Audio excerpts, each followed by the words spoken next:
quý vị và các bạn, chúng ta đang cùng đến với chương trình Yêu là cưới.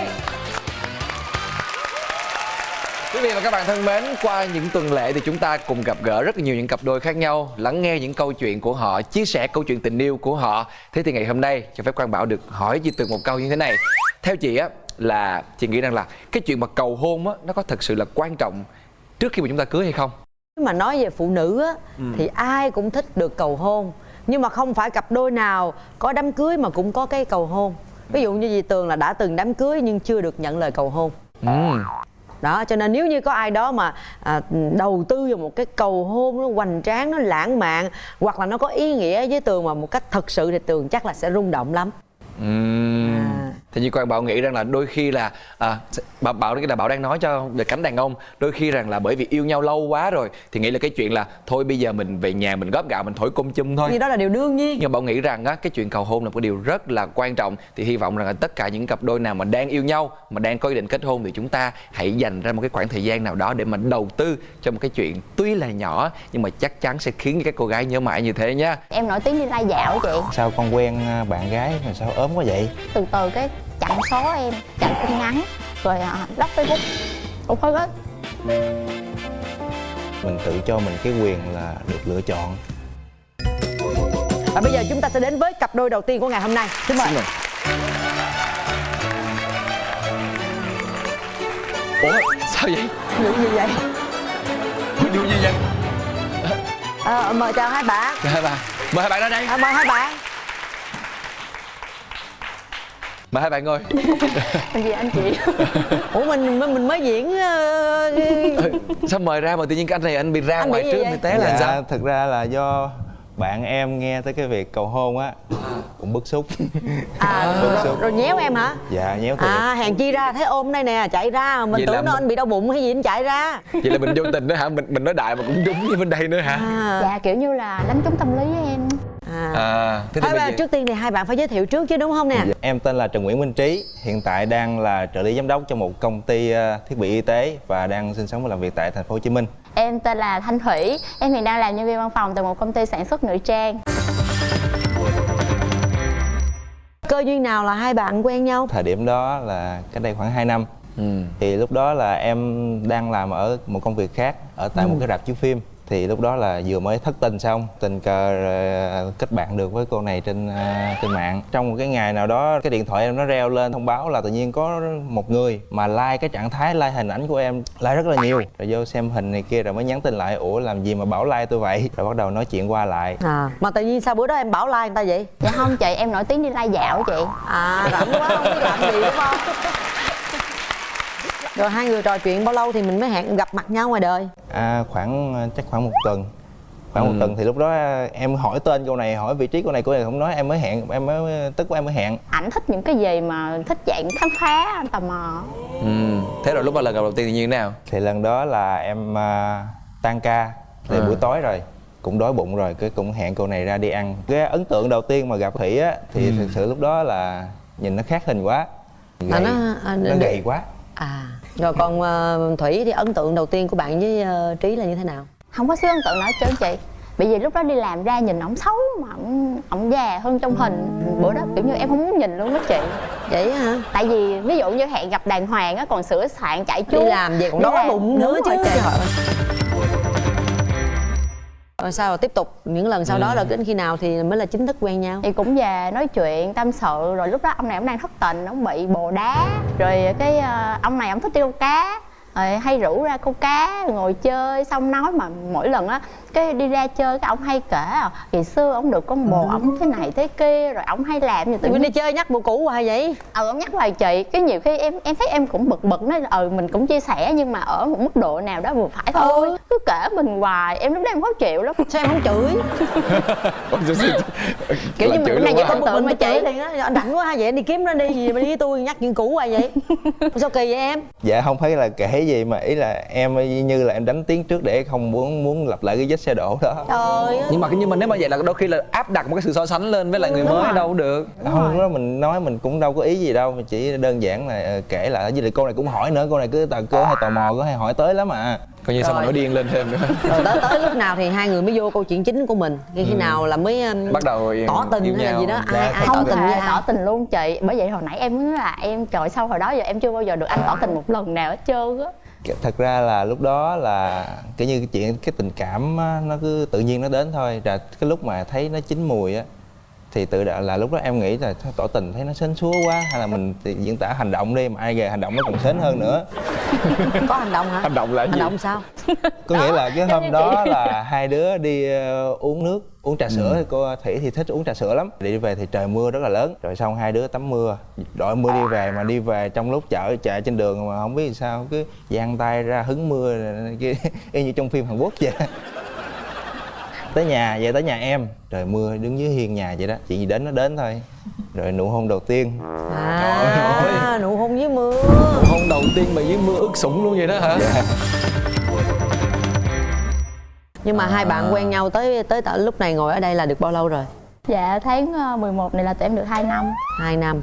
Thì Trong 2 năm đó là các bạn quen nhau thì có êm đẹp hết không, hay là nó có những cái biến cố gì không? Xém im đẹp thôi. Nhưng mà bắt đầu chuyện xảy ra từ hồi cuối năm ngoái á, đầu tháng 11. Cái ảnh bữa đó em đi làm, thì lúc đó khoảng thời gian đó em còn làm event đó, em còn làm sự kiện á. Cái người của em nó có linh tính rất là hay. Tự nhiên cái lúc đó người em nó cứ khó chịu, nôn nóng làm sao á, em không biết diễn tả sao luôn. Lúc đó em lại nghĩ tới ổng, sao tự nhiên người mình khó chịu quá, em không làm được luôn. Cái em mới gọi điện thoại cho ông này. Em gọi mà không được, gọi 3-4 cuộc ổng không bắt máy luôn. Mà nhìn đồng hồ lúc đó là 9-10 giờ tối rồi. Em lên Facebook em định nhắn tin cho ổng thôi. Đó là Facebook nó mới ra cái mà định vị bạn bè ở trên Facebook bạn gần đây á anh. Em mở lên thì nó hiện ra là ảnh đang ở quận Nhất, mà nhà ông này là ở bên quận 6, công ty thì ở quận 8. Mà giờ đó ở quận Nhất làm gì? Là bắt đầu máu em nó sôi sục lên nữa. Mà đúng là tay em nó tức mà nó rung lên luôn á chị. Em rung lên. Em nhắn tin em hỏi là anh đang ở đâu vậy? Anh đang làm gì vậy? Em nhắn tin rất là bình thường. Ông vẫn không trả lời. Lúc đó em điên lên, em không chịu nổi luôn. Cái một hồi bắt đầu cái ổng chui vô toilet, ông gọi điện thoại lại cho em. sao em biết ông chui vô toilet? Cái trong toilet cái tiếng nó vọng lại nghe biết liền à chị. Chu choa ơi, em có làm lộn nghề không? Anh nghĩ là em phải làm giống như là thám tử hay là cái gì đó chứ, em định vị người ta xong em còn biết tới vòng toilet nữa. Không, lúc đó em cũng có suy nghĩ giống Quang Bảo vậy đó. Thiệt luôn á anh. Cái gì cũng biết hết á. Nhưng mà có đúng là vô toilet không? Đúng. Đúng.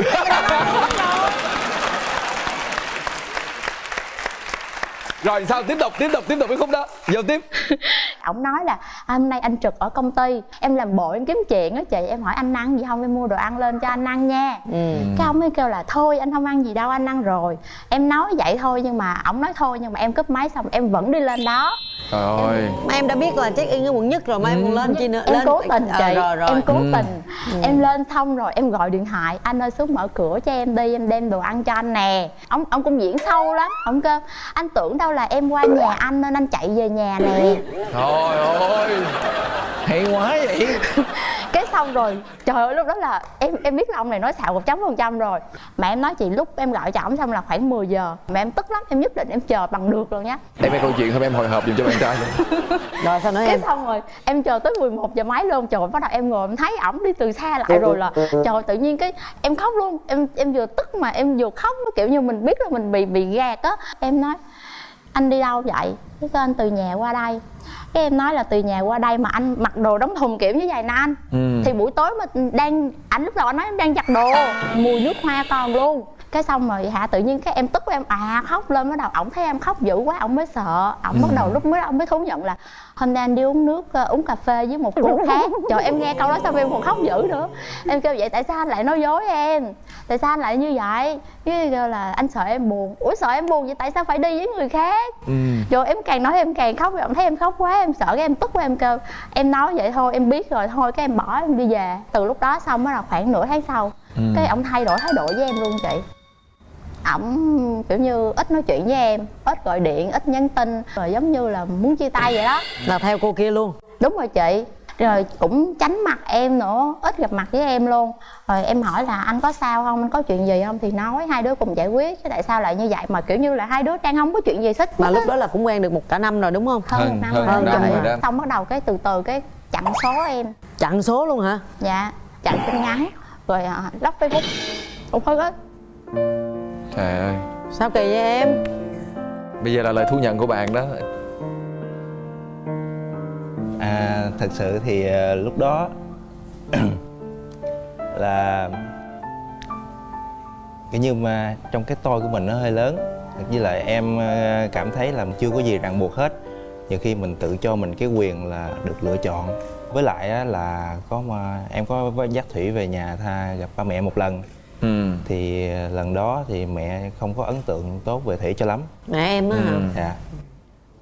Thì mẹ mới nói sao con quen bạn gái mà sao ốm quá vậy, rồi tướng mày cũng cao to bảnh tỏn quá mà sao lựa bạn gái ốm như vậy, rồi sau này rồi như thế nào. Cái em cũng không nói gì, em chỉ nói là mẹ cứ tìm hiểu trước đi, nói chuyện với người ta như thế nào đi, rồi mới đưa ra ý kiến của mình. Rồi lúc đó em với mẹ em cũng lục đục một thời gian về cái chuyện này, rồi tình cờ cái cũng quen một cô khác, rồi làm như lúc đó bị say nắng hay như thế nào đấy, thì lại nó rồi bắt đầu diễn ra như vậy. Khó khăn không nói thẳng với Thủy luôn để mà tìm cách giải quyết, mà tự nhiên lại giữ trong lòng mình rồi lại đi làm một cái cách khác. Thật sự lúc đó mẹ rất là cương quyết về cái vấn đề này. Cái khoảng thời gian đó ổng muốn chấm dứt với em để đi theo con nhỏ Đúng đó rồi, luôn á chị. trời, chị biết nghe câu chuyện là tôi biết rồi. Ổng nói với con nhỏ đó là như vậy luôn, cho nên mới là chặn đó. Nhưng mà thật sự lúc đó em rất là lo. Lo gì? Không phải chặn nhưng mà vẫn thấy kiểu như cô này á, Thủy á, thì lâu lâu á rất là buồn, biết là rất là suy sụp, nhưng mà cứ về mở điện thoại lên là thấy là đăng status buồn rầu này kia, kiểu như là bất cần đời luôn. Đang tối 12 giờ mở lên thấy đang check in ở giữa cầu Sài Gòn, sau đó rồi phải hoảng hồn, phải gọi điện này kia, gọi gì thậm chí gọi cho mẹ Thủy, gọi cho anh trai Thủy hỏi cô Thủy có ở nhà hay không. Thật sự lúc đó em lo thiệt. Rồi sao đi rồi cuối cùng sao mà quay lại tới bây giờ? là ổng bị con kia nó đá.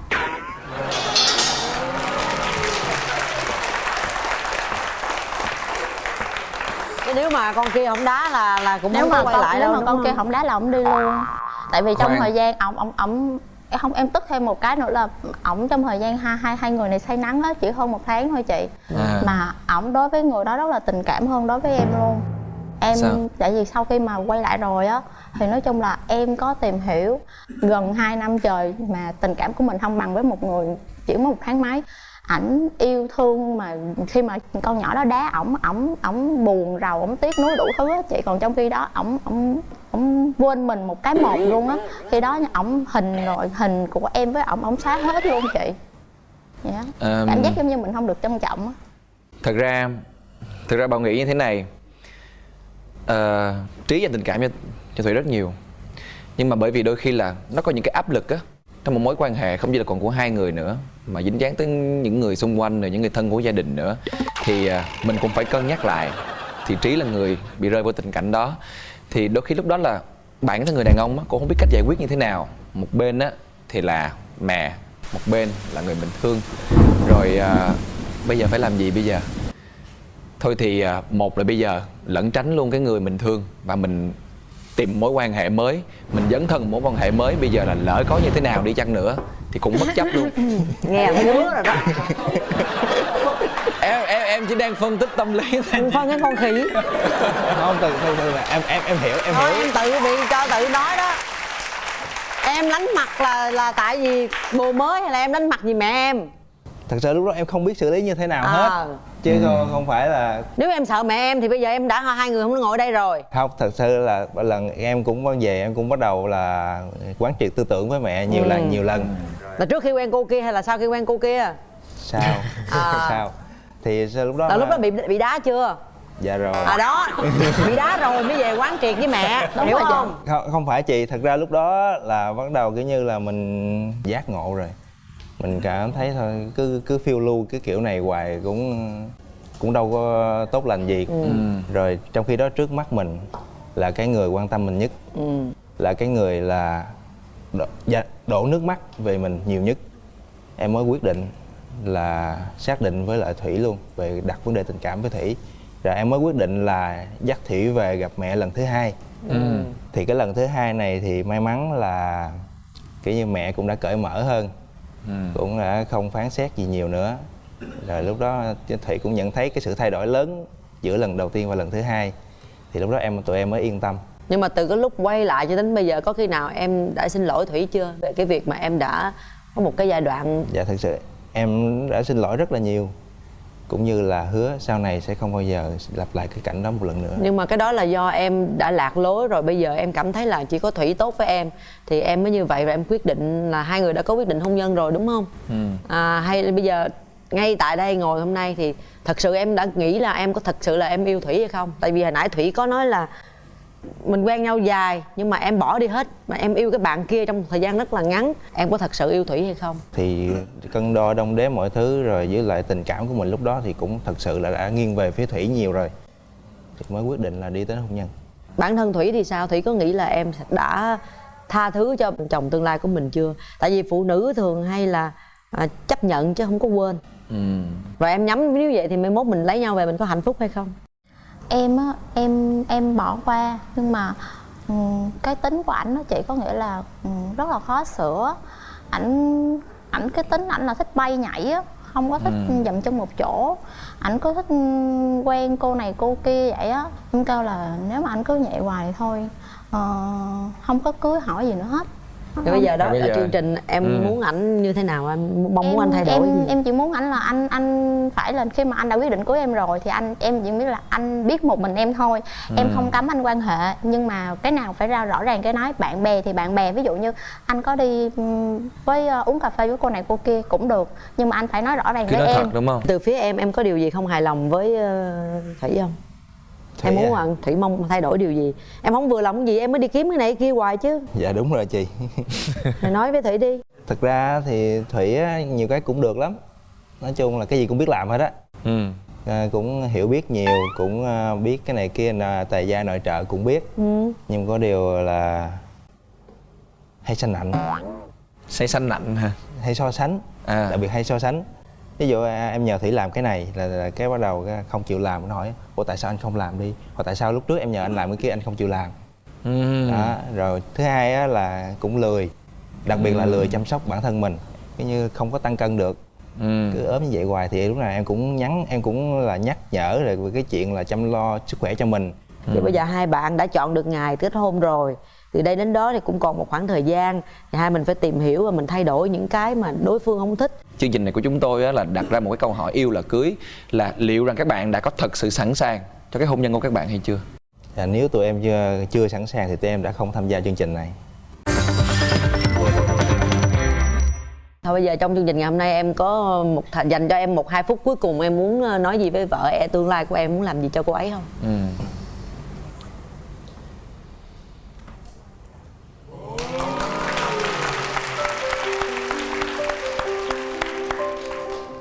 Em khi đã quyết định tham gia cùng em chương trình này thì anh đã xác định được tư tưởng của mình rồi, cũng như là anh đã xác định được cái tương lai của hai đứa mình sau này.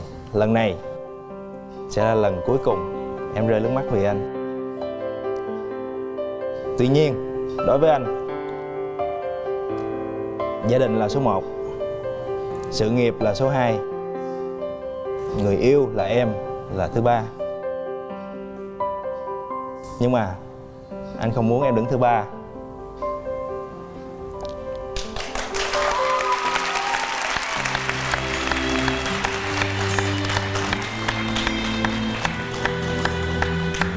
Lê Thị Thanh Thủy, em có đồng ý làm số 1 của anh hay không? But when we first met, I got so nervous I couldn't speak. In that very moment, I found the one and my life I found. Nhớ nha, ở đây chúng tôi đã làm bằng chứng và ngày hôm nay là lần đầu tiên bạn để cho bạn gái cũng như là người vợ tương lai của bạn phải rơi nước mắt vì những cái vu vơ ở bên ngoài. Mình đã xác định đến với nhau rồi, tiến tới hôn nhân thì hãy chú tâm dành công sức cho mình để xây dựng cái mái ấm gia đình của mình nha. Dạ. Chúc hai bạn sẽ sống với nhau đến 100 tuổi bạc đầu. Rồi cảm ơn hai bạn đã tham gia với chương trình, và bây giờ thì sẽ có một món quà dành tặng cho hai bạn.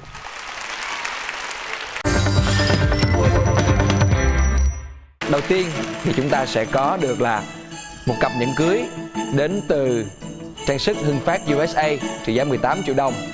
Thứ hai là chúng tôi có một cái phần quà, đó chính là một suất chụp ảnh cưới trọn gói áo cưới Milan trị giá 16 triệu đồng. Chúng tôi còn có một phiếu mua hàng cũng đến từ thương hiệu trang sức Hưng Phát USA trị giá 3 triệu đồng. Bên cạnh đó chúng tôi còn có một phần quà là một thẻ xem phim của Cinebox trị giá 1 triệu đồng. Và bên cạnh đó là 4 bịch sữa. Thì ngày hôm nay tôi không biết rằng là phần quà nào các bạn sẽ được đem về, cái đó là tùy vào bàn tay của các bạn. Thì không biết là ngày hôm nay là Trí hay Thủy là người sẽ quay cái vòng quay may mắn này đây. Em quay ha.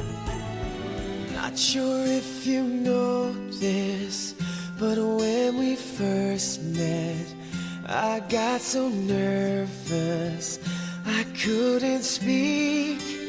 In that very moment, I found. Em cảm ơn chương trình ngày hôm nay, em đến đây em cảm thấy rất là vui và cũng cảm thấy thoải mái hơn vì được nói ra hết.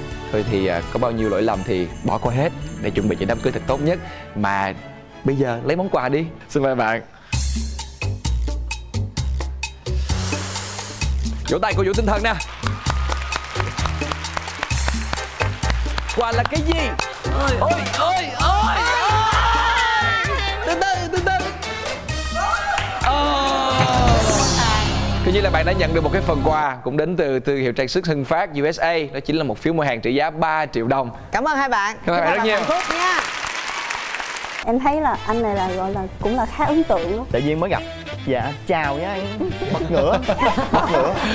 Em nghĩ là đối với cái người như ảnh là biết quan tâm mọi người và biết chăm sóc em như vậy là cũng tốt rồi. Bớt lúa nha em. Thưa quý vị, và bây giờ thì chúng tôi sẽ đến với cặp đôi thứ hai của ngày hôm nay. Xin mời. Và ngay bây giờ chúng ta sẽ cùng chào đón cặp đôi thứ hai. Xin mời.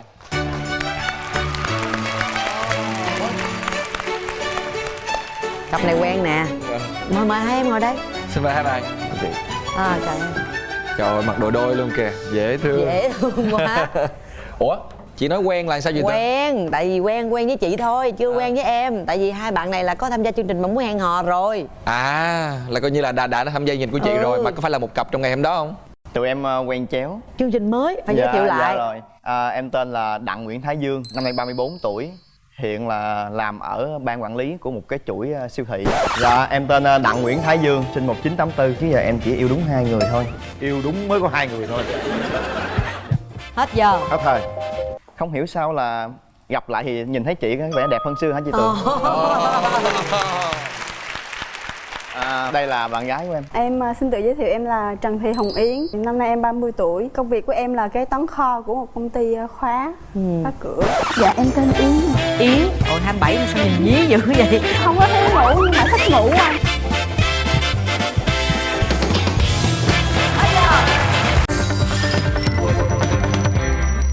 Ấn tượng đầu tiên mà hai bạn gặp nhau như thế nào? Là gặp nhau trong chỗ fan club của Mong Muốn Hẹn Hò hay sao? Sau khi mà có những cái buổi offline á thì vô tình gặp bạn thì em mới nói chung là ấn tượng đầu tiên là cái cặp mắt. Em thấy cô bé này có cặp mắt rất là dễ thương đó. Rồi xong cái hỏi ra mới biết là đã cũng từng tham gia Mong Muốn Hẹn Hò. Cái về mới search cái tập của bạn đó coi. Coi nó ủa sao ngoài dễ thương mà lên chương trình nhìn nó Yến có về coi cái tập của ảnh không? Em còn nhớ là cái lúc mà em lên chương trình á thì em cũng dễ thương lắm, mà chị Cát Tường còn nói là 30 tuổi sao còn nhí quá vậy. Em chỉ có xem chương trình đó. Ngày hôm đó cái tập đó chiếu em cũng có xem luôn. Nhưng mà em không nghĩ là em sẽ quen ảnh. Tại vì xem thì xem vậy thôi chứ mình không nghĩ là mình sẽ gặp ở ngoài. Lúc mà em tham gia cái chương trình mà offline đó rồi, em thấy là anh này là gọi là cũng là khá ấn tượng đó. Tại vì thứ nhất là ảnh rất là quan tâm tới nhiều người xung quanh. Cái ấn tượng ban đầu của em á là ảnh rất là chu đáo. Tại vì em thấy ảnh sắp xếp mọi thứ trong cái buổi sinh nhật đó cho các bạn ở trong đó. Bạn này là nhiệt tình lắm, chị biết mà. Em thấy vậy đó. Chứ mình nghĩ là nếu mà mình làm bạn trai thì nhưng mà ai làm quen với ai trước? Thật sự thì em là cái người chủ động. Cái buổi đầu tiên nó gặp á thì chỉ mới để ý thôi chứ chưa nói chuyện gì nhiều. Thì sau đó có một cái đợt nữa là cái đợt đi từ thiện đó. Cái đợt đó là em mới bắt đầu qua bắt chuyện. Mà cái ấn tượng đầu tiên á nó cũng rất là mắc cười. Bạn đang đứng em qua em hỏi thăm, mà cái nụ cười đầu tiên của bạn lúc đó răng bạn bị đen á chị. Tự nhiên mới gặp dạ chào nha anh, bật ngửa. Có nhớ đó là ấn tượng của bạn. Thì lỡ rồi bắt chuyện phải nói tiếp sao nữa. Thật sự là anh này hòa đồng thiệt. Khi mà em gặp lại ảnh á thì hai đứa giống như quen từ hồi đời nào á. Rồi sau cái chương em trình xài đó từ quen từ đời nào vậy ghê vậy? Sao thấy ấn tượng của ảnh vậy em toàn xấu không à, chứ còn ấn tượng của em về có đôi ảnh mắt đẹp, sao? có được đôi mắt đẹp. Được đôi mắt đẹp. Chỉ có được đôi mắt thôi đó. Còn như ghê. sau này anh quen anh cũng có nói là em là chỉ được đôi mắt là cứu vớt lại thôi. Ở trên chương trình á thì đúng là thấy ảnh dong dỏng cao thiệt, nhưng mà ra ngoài em cũng có Trong ngoài thấy lùn quá hả? thấy lùn thì ấn tượng lại thấy lùn hơn nữa. Là khoảng 3 tháng sau, lúc đó không biết là Cái đợt đó là em bị do cảm, anh bị bệnh cũng hơi nặng á, là nằm mê mệt trong phòng á. Thì cũng có hai bạn nhắn tin hỏi thăm em, mà hai bạn đều tên Yến hết. Mà không biết sao là tự nhiên lại có ấn tượng với bạn này. Ủa khoan mà tự nhiên sao bạn bị bệnh nằm ở nhà mà người ta biết ta nhắn tin hỏi thăm? Chẳng qua là tại vì đăng Facebook. Trời ơi, tại vì lại răng thính nữa, răng thính buồn nơi. đúng rồi, thả thính đăng cái Facebook là bệnh rồi than thở này kia nọ, em cũng thấy tội, em mới nhắn tin cho ảnh, em nói là chắc ở nhà trọ mình chắc buồn lắm thôi, nhắn tin chủ động quan tâm thử coi sao. Rồi em mới chỉ cái bài thuốc là hạ sốt rồi xong sao như thế nào đó, nửa đêm nửa hôm vậy. Rồi em mới kêu là bây giờ anh làm theo cách đó đi, tại vì gia truyền mẹ em để lại. Qua ngày hôm sau á đi công chuyện về thì tự nhiên nhắn tin cho em. Cái kêu em ơi xong tự nhiên hôm nay anh thấy anh làm cái cách của em làm hôm qua đó, mà anh thấy người nó mệt hơn, mà giờ anh nằm bẹp đóng rồi. Có thiệt là vậy không? làm sai cách, rồi sẵn có cái cớ bắt đền luôn. Sau lần đó là tụi em hẹn hò đầu tiên ở ngoài công viên Tao Đàn. Đó, cái vô khúc Tao Đàn đi. Cái cảm giác đầu tiên đó khi mà thấy bạn nó cũng là lú. Nữa chê hoài vậy trời. Hôm nay giận mặt nhau hay sao á?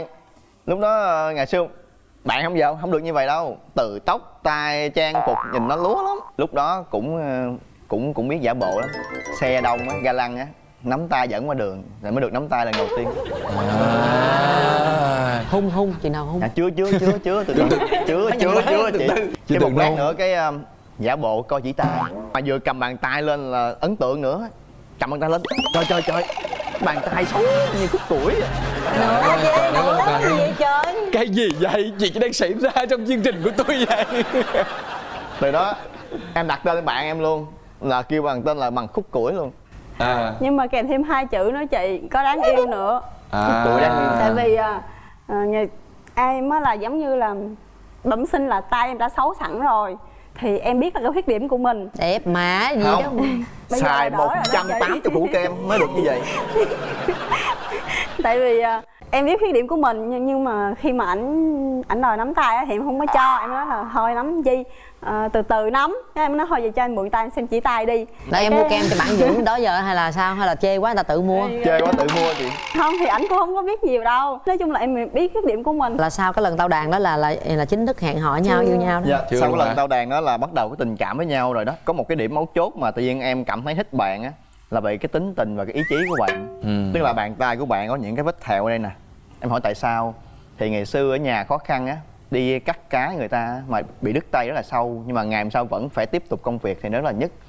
Rồi khi lên thành phố học không có tiền thì phải nghỉ học đi làm công nhân, nhưng mà suy nghĩ là cứ làm công nhân hoài thì suốt đời sẽ không có thoát ra được và không có vươn lên được, cho nên là bạn mới để dành tiền đi học lại và tìm một chỗ khác làm, rồi từ từ là học được cái nghề kế toán rồi có thể phát triển lên được nữa. Cho nên là đó yêu có cảm tình từ lúc đó đúng không? Em thích những người mà có một cái ý chí và kế hoạch mà nó vươn lên như vậy. Mà trong quá trình hai bạn tìm hiểu yêu nhau thì có những lần nào mà mình bất đồng quan điểm hay mình cãi vã nhau gì dữ dội không? Dạ cái đó thì có chị. Cãi vã có, bất đồng quan điểm có. Nhưng mà tụi em thì nói chung giận nhau một ngày rồi hết. Có ngày nào muốn chia tay chưa? Có một lần là em giận quá. Làm gì mà giận dữ gì? Lúc đầu quen á thì bạn rất là hay là bảo vệ quan điểm của mình. Mặc dù bạn sai mà bạn bảo vệ quan điểm của mình á, bạn không có thừa nhận mình sai á, rất là giận, cho nên là em không có nghe máy, em để máy đó. Rồi lúc đó cái tay bạn bị thương á, bị nói chung là cũng bị rạn xương á, cũng có băng bột nhưng mà vẫn chạy xe được, mà nó hơi mỏi hơi nhức một tí. Cái bạn chạy qua tới nhà thì về xuống sau nhà. em cầm điện thoại em mới thấy nhiều cuộc gọi nhỡ, em mới lúc đó mới cảm thấy là sót và nói chung là cũng thông cảm nhiều hơn. Từ đó là hai người nói chung là cũng có cái sự hiểu nhau nhiều hơn. Coi như là bởi vì bạn không bắt máy mà bạn này dù đang bị thương cũng phải cố gắng chạy qua để được gặp được Dạ, bạn. đúng rồi. Mình quen nhau được bao lâu rồi? Tới giờ phút này là được dạ, bao lâu? tính tới lễ 2 tháng 9 của cái vừa rồi á là đúng 3 năm. Cũng Dạ, lâu đúng 3 quá năm. rồi. Thế là khi nào cưới? Dự tính là sẽ là qua năm sau. Có cái ngày giờ cụ thể chưa? Thử ngày Tại nào? vì khi mà cưới là phải có cái ngày giờ tốt. Dạ. Nhưng mà tại vì có nhờ một cái người quen á, mà để mà coi được cái ngày á thì phải qua năm sau thì mới có cái ngày đó. Nhưng mà hai bạn đã chắc là mình hợp nhau chưa mà mình quyết định cưới? Từ trước đến giờ á, những cái mối quan hệ mà em mà quen á là chưa bao giờ qua được tới 4 tháng. Còn bây giờ thì em cứ quen bạn một cách bình thường, tình cảm tự đến thôi. Mà đã là 3 năm rồi. Cho nên điều đó khẳng định là rất là hợp nhau. Coi như đây là một cái người phụ nữ mà mình tin rằng là mình sẽ đi suốt cuộc đời, đúng không? Đúng rồi. Lúc đầu á bạn cũng có ghen. Lúc Dĩ đầu em nhiên. cũng có ghen. Mà ghen nhiều lắm, mệt mỏi lắm. Cái lúc mà về quê ở dưới Kiên Giang, quê của bạn đó, đang nằm ngủ, nửa đêm thì thức dậy ngồi khóc. Hỏi sao vậy? Không biết, dò ở đâu biết. Cái password máy điện thoại của em. Coi trong tin nhắn cho cái người yêu cũ á, từ mấy chục năm về trước mà em chưa có xóa. Thấy gì ngồi khóc hỏi Trời anh đất. cái này là gì Bây giờ chuyện vui mới bắt đầu nè. Nửa đêm rồi mình rất là mệt, mình muốn ngủ rồi mà phải ngồi giải thích tại ba mẹ cũng đã ngủ gần đó. Ra phía sau vườn á, trời nó tối mà nó rùng rợn. Ngồi vậy thấy thích mà trời nó mũi nó cắn gãi, mũi cắn gãi. Em ơi vô ngủ được chưa? Chưa nó khóc mũi cắn rồi gãi, Tôi mũi ấn cắn rồi tượng cái gãi. tiếng, tôi không biết tiếng khóc của bạn này sao mà tôi nghe tiếng khóc bạn. Tôi tưởng tượng nửa đêm giống như là một con ngồi trong mùng á, là gì mà tôi thui em ngồi vậy mà khóc. Nghĩ sao đi về quê trên cái giường ngồi ban đêm không biết nữa. Nói chung rồi là từ đó về sau là em nói là thứ nhất á là em không được tự suy diễn, tự suy diễn là tự khóc tự buồn luôn. Có nhiều lúc ngồi khóc hỏi ủa sao vậy, nói hồi xưa mới quen á anh nắm tay anh dẫn em đi rồi bây giờ đi trước đi sao không chịu nắm tay. Thì tại vì lúc đầu anh thương em thì anh phải nắm tay em, cho tới bây giờ anh cũng vậy. Rồi cái anh mới kêu là em có thấy ai mà câu được con cá rồi mà thả mồi cho nó ăn nữa không? Trời ơi.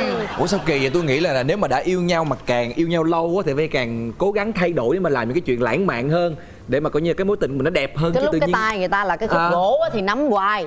Bây giờ tay người ta mượt rồi không nắm. Còn đàn ông là cái người hay thay đổi, nghe chưa? Đàn ông á lúc nào cũng vậy. Em đã về nhà anh chưa? Dạ cũng có về rồi. Tới dĩ mà đến giờ mới tính chuyện đám cưới á là một phần cũng là tại vì tụi em tự lập á, cho nên là cũng tự lo về chuyện kinh tế, tự để dành tiền, rồi cũng suy nghĩ đến cái chuyện là sau này sẽ làm mướn nhà ở riêng các thứ, cho nên là thời gian nó kéo dài hơn một tí. Khi mà mình thông báo về hai gia đình thì hai gia đình có ý kiến gì không? Hễ con mình lựa chọn thì luôn tôn trọng đỉnh con cái mình. Có cái điểm xấu gì của nhau không? Bữa nay mình khơi ra hết luôn đi để mình giải quyết. Tật xấu của anh đó là mê gái. Cái này chị biết nè, chị làm bằng chứng thôi. Chị từ rõ. chứ không lẽ bây giờ kêu mê trai. Anh mê gái là anh kéo theo em, làm em cũng mê theo. Ủa là sao? Ủa là sao? Thường á đàn ông mình á khi thấy phụ nữ đẹp thì thường hay nhìn. Coi thì đó là điều hiển nhiên thôi, nhưng mà có nhiều bạn á không dám nhìn, đi với bạn gái nhìn lén rồi nhiều khi bị phát hiện bị nhéo nữa. Thôi thì mình nhìn công khai bảo ha. Đúng rồi, cái này em đồng ý với anh, cái này em phải nói vậy nè. Công khai luôn. Em bắt tay với anh. Phải vậy nè. Cái này đúng, Cái này là mỗi người phụ nữ được sinh ra trên đời này là một bông hoa đẹp. Ở trong cái vườn hoa rộng như thế này, anh nhìn bao nhiêu hoa đi chăng nữa thì cái bông hoa ở bên cạnh anh và anh luôn ngắm nhìn chỉ là em thôi. Đúng. Không, cái này thì chị phải binh mà là bạn trai của em. Tại vì nhìn mà có rủ em nhìn đúng không? Dạ. Mỗi lần nhìn em kêu em Nhỏ bé đẹp quá phải không? dễ thương quá mà phản xạ luôn. Đợt sau mà có là bạn từ anh bé đẹp quá anh đó nhìn. Thôi coi như cũng có được cái điểm chung. Vậy nè, bữa nào đi em thử em mà trời anh trời anh nó đẹp trai quá, thử coi phản ứng của bên này sao. Em cũng kêu hoài mà anh không có sao hết trơn á chị. Rồi ghê quá.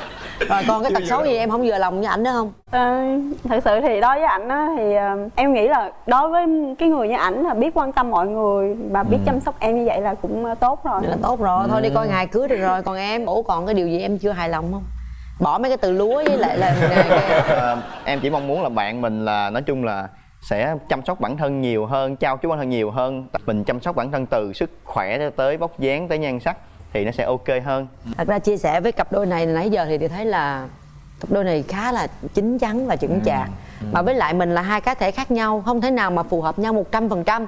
Nhưng mà cái tình yêu nó đủ lớn thì mình sẽ chấp nhận được đối phương hết tất cả, dù là tật xấu hay là tính tốt gì của người ta. Và chị nghĩ chắc chắn là cặp đôi này năm sau sẽ có một cái đám cưới hoành tráng đây. Thì hôm trước 2 tháng 9 á là kỷ niệm 3 năm quen nhau, hai đứa cũng đi du lịch với nhau. Nhưng mà còn nợ món quà chưa tặng. Trời rồi ơi, nay tặng món quà kỷ niệm 3 năm ha. Quà gì mà để nợ lâu quá, có tính lại nha. Đúng mà là đây.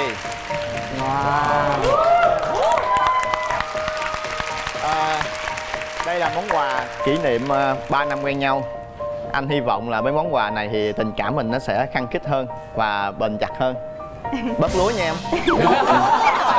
Trời ơi. Trời ơi. Mà lần đầu tiên thấy tặng lắc chân luôn á. Có mà. Có không? Bình thường. Cái là được tặng lắc chân á. Lắc chân nó giống như là cái xích vậy đó. Rồi. Yeah. Thật sự là cũng bất ngờ, tại vì những cái món quà đối với em là bây giờ là nó không có gọi là em không có còn cần nữa, nhưng mà Khóc sáng mặt ta nha, nói rồi. là giống như là cái tình cảm của anh dành cho em á, cũng đã quá chân thành rồi. Thì những cái dịp gì á anh cũng đều dành cho em cái gọi là cái sự bất ngờ, gọi là ấy hết. Nhưng mà em á thì em thật sự là em cũng cảm ơn anh. Nghĩa gì tiền bạc cũng quan trọng. Nghĩa gì hôn nhau cái đi. Nghĩa gì hôn nhau một cái. Rồi Chúc hai bạn sẽ hạnh phúc nha. Rồi bây giờ mời hai bạn sẽ đến với phần quà của chương trình dành cho hai bạn. Rồi trước khi mà các bạn đến với vòng quay may mắn thì cho phép Quang Bảo sẽ được nhắc lại những phần thưởng mà các bạn có thể nhận được. Đầu tiên là chúng tôi có là một cặp nhẫn cưới đến từ thương hiệu Hưng Phát USA trị giá 18 triệu đồng. Chúng tôi có một suất chụp ảnh cưới trọn gói đến từ áo cưới Milan trị giá 16 triệu đồng. Chúng tôi có một phiếu mua hàng cũng đến từ thương hiệu Hưng Phát USA trị giá 3 triệu đồng. Và một thẻ xem phim đến từ Cinebox trị giá 1 triệu đồng. Bên cạnh đó, các bạn còn có thể nhận được những phần quà rất đặc biệt của chúng tôi. Đó chính là những bình sữa rất là dễ thương và xinh xắn như thế này. Mời các bạn. Mặc áo đôi quay chung đi cho nên hình. 1, 2, 3. Bà làm. Quá rồi luôn.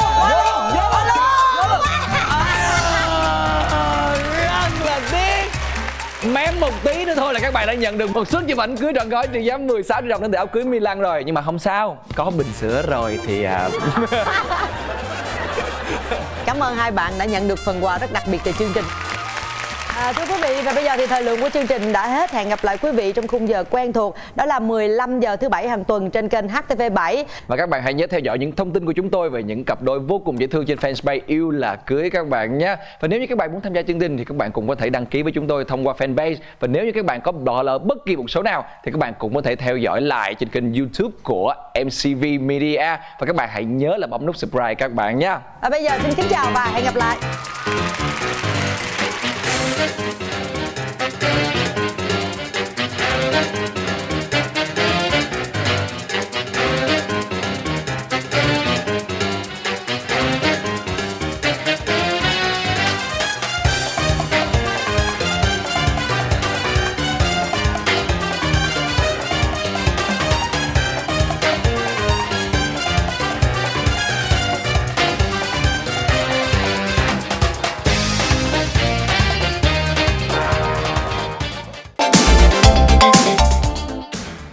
Bạn đã có người yêu ư? Nhưng yêu là yêu thôi, hay yêu là cưới? Yêu là cưới. Vui cũng có mà buồn cũng có, chia tay thì cũng có 2-3 lần. Lì cực kỳ luôn. Em thì là cô gái ăn mặc phong cách không, anh này thì hai lúa. Bộ đẹp nhất của em mà đó. Lúc mà anh cầm cái tay em, tự nhiên cái tay em nó cầm phân là ngượng ngùng mà nó đỏ giống như là lần đầu tiên mới yêu vậy đó. Cái khi 5 phút sau bạn thấy ngại ấy. Còn 5 phút sau mới ngại lên hả? Hãy đến với Yêu Là Cưới vào lúc 15 giờ thứ Bảy hàng tuần trên HTV7.